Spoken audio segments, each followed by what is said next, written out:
JP साहब, मनीष पारिक जी ने जो कहा, आदमी को अपने गिरेबान में झांक के देखना चाहिए। आपने जो इनसे क्वेश्चन किया था उसका जवाब इन्होंने नहीं दिया, बाईपास हो गए। कि अटल बिहारी वाजपेयी जी जब बैलगाड़ी पे बैठ के संसद में आए थे, जब पेट्रोल डीजल के दाम बढ़े, आज बीजेपी के जो केंद्रीय मंत्री बने हुए हैं, ये सारे से सारे सड़क के ऊपर नंगा नाच कर रहे थे। आरएसएस ने बीजेपी का मोदी के बारे में हो रहा है, ये क्या बात कर रहे हो आप? सारे घर वालों को आरएएस बना दिया आपने। आपने राजस्थान की प्रशासनिक सेवा की इज्जत खराब कर दी। आपको तो हक ही नहीं है। ये पूरा चोरी हो रही है। 1000 करोड़ की मांग 5 करोड़ में दे रहे हो आप। रैकेट चला रहे हो, दारू बांटने का। आप क्या नहीं करा आपने? आप 5-5 लाख रुपए पेपर बेच रहे हो आप। आपने क्या नहीं किया? तमाशा है। अटल बिहारी वाजपेयी जी ने बोलिए गिरिराज जी, बोलिए अपनी बोलिए। ये कोई तरीका नहीं है आपका बैठने का। पढ़े लिखे हो, वकील हो गिरिराज जी, आप अपनी बात बोलिए ना। बीजेपी ने जब विपक्ष में थी, जब जो बीजेपी ने किया, क्या वो नौटंकी थी? क्या वो वोट पैदा करने के लिए था? पहले खुद तो सोचे, फिर उसके बाद दूसरे आरोप लगाए। जन आंदोलन था, जन आंदोलन। पहले से किसान सड़कों पे बैठा हुआ है। ये तानाशाही, ये हिटलरशाही, ये नादिरशाही जो सरकार जो है किसान से सुनना ही नहीं चाहती। ये वो किसान है जो धरती का सीना चीर के अनाज पैदा करता है, हमारा पेट भरता है। और सरकार इस हठधर्मिता पे उतरी हुई है। अरे बैठा के बात तो ऐसी हठधर्मिता किस बात की है? किसान जब चाहता है कि ये तीनों बिल वापस हो, वापस कर लो। आप उनसे चर्चा करो। आप जब ये बिल लेके आए, आपने चर्चा नहीं की। आप जब लॉकडाउन लगा हुआ था, पार्लियामेंट चल नहीं रही थी, पिछले दरवाजे से आपने इसको आनंद फाने में लागू कर दिया। ऐसी क्या प्रलय आ रही थी? मनीष जी के लिए कहा कि मनीष जी ने सवाल को टाल दिया। अब आप क्या कर रहे हैं? आपसे सवाल मेरा ये था कि चर्चा को लेकर के सरकार चुनौती दे रही है। आप यहाँ जो स्टूडियो में बोल रहे हैं, आपके नेता जो बाहर बोल रहे हैं, वो संसद में क्यों नहीं इस बात को बोलते, ताकि बातें ऑन रिकॉर्ड आए, ताकि उन बातों की विश्वसनीयता हो, ताकि सरकार का मुंह बंद कर सकें। आप वहां तो आप हंगामा कर रहे हैं। पिछले सेशन में आपने देखा होगा, जब किसान के मुद्दे के ऊपर चर्चा करने की कोशिश की, भारतीय जनता पार्टी ने पूरी ताकत से, सम्माननीय लोकसभा अध्यक्ष ने भी टाइम नहीं दिया चर्चा करने का, और जो प्रश्न लगाए उन प्रश्नों का जवाब आज तक नहीं दिया पार्लियामेंट के अंदर। ये तो पूरी तानाशाही पे होते हुए हैं। बहुमत इसका मतलब ये थोड़ी है कि विपक्ष की आवाज ही नहीं सुनी जाएगी। संसद में ये बोलने नहीं देना चाहते, बहस करना नहीं चाहते, सड़क के ऊपर करते हैं तो ये कहते हैं नौटंकी करते हैं। तो आप क्या कर रहे हो? आपने पहले क्या किया था? ठीक है महेश शर्मा जी, आपको आवाज सुनाई दे रही है ना मेरी?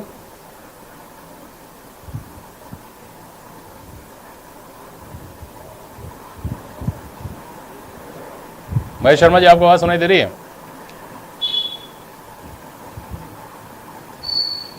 ठीक है, मैं बाद में जाऊंगा महेश शर्मा जी के पास। ये एक ऐसा सवाल है जिसका ना तो तकनीकी रूप से कोई जवाब अभी तक सामने आया है कि क्या आपने इस पर चर्चा के लिए नोटिस दिया, अगर दिया तो क्या उसका संज्ञान नहीं लिया गया, क्या चर्चा के लिए समय नहीं दिया गया। पिछले सत्र की बात नहीं, इस सत्र की बात कर रहे हैं हम। इस सत्र में तो अभी तक जो मुद्दे गूंज रहे हैं वो पेगासस के अलावा और कोई चीज़ कमी सुनाई दी है। और दूसरी बात, व्यवहारिक बात यह है कि एक बार सत्र, इस चर्चा के दौरान, इस सत्र में जब बात आए तब तो समझ में आया ना किसको कितना समय दिया, किसको कितना समय नहीं दिया, बात सुनी गई नहीं सुनी गई। फिलहाल तो गिरिराज जी देखिए, ये तोहमत आपके ऊपर लगा करके बीजेपी आराम से बच निकल रही है कि साहब आप चर्चा ही नहीं करना चाहते, आप सदन में तो बोलते नहीं है, वहाँ तो आप हंगामा करते हैं, ना किसी को बोलने देते हैं, ना कुछ काम आगे बढ़ने दे रहे हैं। खैर, सीबी यादव साहब, किसान आंदोलन ने अपनी तस्वीर को जिस तरह से बदला है, नवंबर 2020 और आज जुलाई 2021 की हम बात कर रहे हैं। एक तस्वीर वो थी जब किसानों के ऊपर बौछार हो रही थी भरी सर्दी में पानी की। उसके बाद एक तस्वीर वो जिसमें किसान तलवार चला रहे थे दिल्ली के अंदर। दूसरी बात, किसानों ने ये जब कहा था कि हमारा कोई नेता नहीं है, हमारा सामूहिक नेतृत्व है, वो एक दौर था। दूसरे दौर में किसान आंदोलन पहुंचा तो एक चेहरा हो गया राकेश टिकैत, वो किसान आंदोलन के पर्याय बनकर के सामने आ गए। तीसरी बात आपने कही कि राजनीतिक हमारा ये आंदोलन बिल्कुल नहीं है, राजनीति से दूर है, एकदम राजनीति इसमें किसी भी तरह से शामिल नहीं होगी।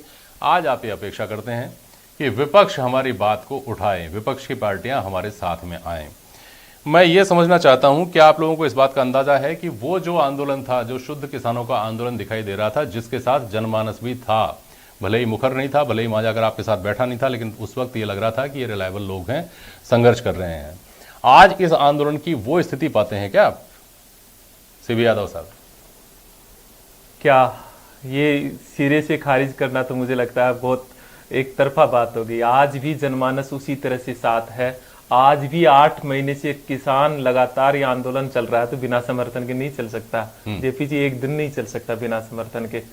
जनमानस साथ है, किसान साथ है, किसान एकजुट है और आंदोलन उसी रफ्तार से चल रहा है। और देश की आजादी के पश्चात सबसे लंबा और सबसे शांतिपूर्वक आंदोलन में इसका नाम गिना जाएगा। जहां तक राजनीति की बात है, किसी लोकतांत्रिक देश में कोई ये कहे कि राजनीति नहीं करता हूं, तो मुझे लगता है कि वो सबसे ज्यादा झूठ बोल रहा है। राजनीति की जाती है और विपक्ष राजनीति नहीं करेगा तो फिर कौन करेगा? शुरू में यही झूठ बोला कि आप लोगों ने। हम सत्ता पक्ष से ये मांग करते हैं कि 3 कानूनों को वापस लो, आपने गलत बनाया। तो विपक्ष से सदैव ये मांग रहेगी कि वो किसान की मांग को उठाए, किसान की पुरजोर तरीके से उस कोशिश करे। मैं मनीष जी की एक बात से जरूर सहमत हूं कि राहुल गांधी जी जो है वहां पे संसद में गए ट्रैक्टर लेकर के, उन्हें सड़क पे आना चाहिए। मुझे भी ये लगता है कि कांग्रेस को और ज्यादा बड़ी कोशिश करनी चाहिए, जो कोशिश की है। लेकिन मैं नहीं मानता हूं कि इतना बड़ा देश में किसान आंदोलन चल रहा है, उस पार्टी को सड़कों पे उतर जाना चाहिए था, उस पार्टी को लड़ना चाहिए था। क्योंकि विपक्ष नहीं लड़ेगा तो कौन लड़ेगा? मेरे 2 सवालों के जवाब अगर मनीष जी दे जाए तो मैं कहूंगी कोई। हाँ, बहुत संक्षिप्त में। पहला सवाल ये है, बताइए